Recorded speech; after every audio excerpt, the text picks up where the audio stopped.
Welcome to Coxie's Picks. If you like what you see, don't forget to subscribe. Enjoy. Hello again everyone. Up next is new old stock from the 80s. It's a Wickes 5-lever, era insurance clone. It pains me to break the seal, but here goes an out of the packet pick.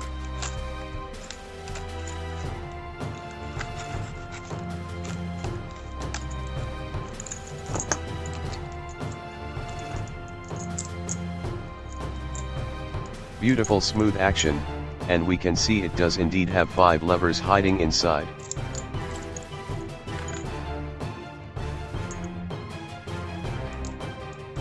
I'm going to pick this using the tools from Alan over at UK Lock Pickers, treating it as if it's an aero lock.